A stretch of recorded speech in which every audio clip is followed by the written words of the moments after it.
Bonjour à tous! Aujourd'hui, nous allons voir comment dire en français le mot Tingu. Est-ce que vous savez comment dire Tingu en français? Mais oui, évidemment, c'est simple. On dit ami. Par exemple, j'ai un ami français. J'ai une amie anglaise. Mais est-ce que les Français utilisent toujours cette expression? Non! Quelle expression les Français utilisent-ils pour dire ça? Ils utilisent l'expression un pote. Un pote. Et si c'est une fille, alors nous disons une pote.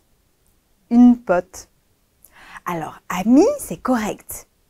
Mais les jeunes Français, au lycée, à l'université, préfèrent utiliser le mot pote. Par exemple, on peut dire « j'ai un pote coréen ». Mais vous allez me demander, quelle est la différence entre ami, copain et pote?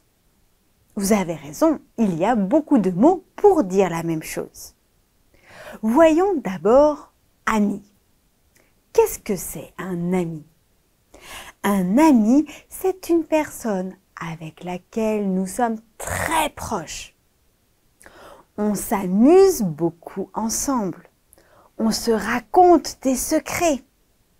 On se connaît depuis beaucoup de temps. Un copain, c'est un ami où on est moins proche. Je le connais bien, mais je ne raconte pas mes problèmes et mes secrets. Par exemple, j'ai beaucoup de copains et de copines à l'école ou à l'université. Et enfin, pote. Eh bien, pote, c'est un peu la même chose, mais en familier. C'est quelqu'un que l'on connaît plus ou moins bien.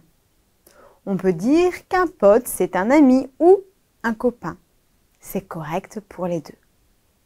Mais quelle est l'origine de l'expression pote?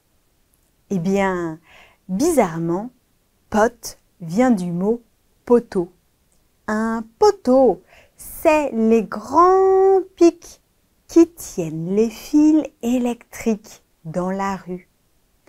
Un poteau, c'est solide, c'est dur. Par exemple, on peut s'adosser dessus. Quand on est fatigué ou quand on a un problème, on peut mettre son dos sur le poteau. Eh bien, un pote, un ami, c'est la même chose. Quand on est fatigué, quand on a un problème, il est toujours là, solide, pour nous aider et nous soutenir dans les problèmes. Donc, il y a aussi des gens qui disent avoir des poteaux pour avoir des amis. Poteau est devenu pote. Avoir un ami, avoir un poteau, avoir un pote. Voici l'histoire de l'expression. Je te présente mes potes. Mon pote Marco d'Espagne et ma pote Yuna de Corée. Bonjour, moi, j'attends mes potes, Marie et Nathan. Ils arrivent bientôt. Tous ensemble, nous irons au cinéma. Attention, ici, dans le dialogue, nous avons plusieurs fois le mot pote. Pour commencer, nous avons mes potes. Ici, cela veut dire que nous avons plusieurs amis. Donc, nous devons ajouter un S à la fin du mot pote. Nous trouvons aussi dans le dialogue mon pote et ma pote. Mon pote, ça veut dire que cette personne est un garçon. C'est mon pote. Et ma pote, ça veut dire que cette pote est une fille. N'oubliez donc pas mon pour les garçons, ma pour les filles, mais s'il y a plusieurs potes. On peut aussi dire ton, ta pote, son, sa pote, et ainsi de suite. N'oubliez pas aussi que pote est un mot familier. Nous n'utilisons pas ce mot-là quand nous parlons à des personnes âgées, des personnes supérieures à nous ou bien en entreprise. Merci encore d'avoir suivi cette leçon. Allez, ciao les potes!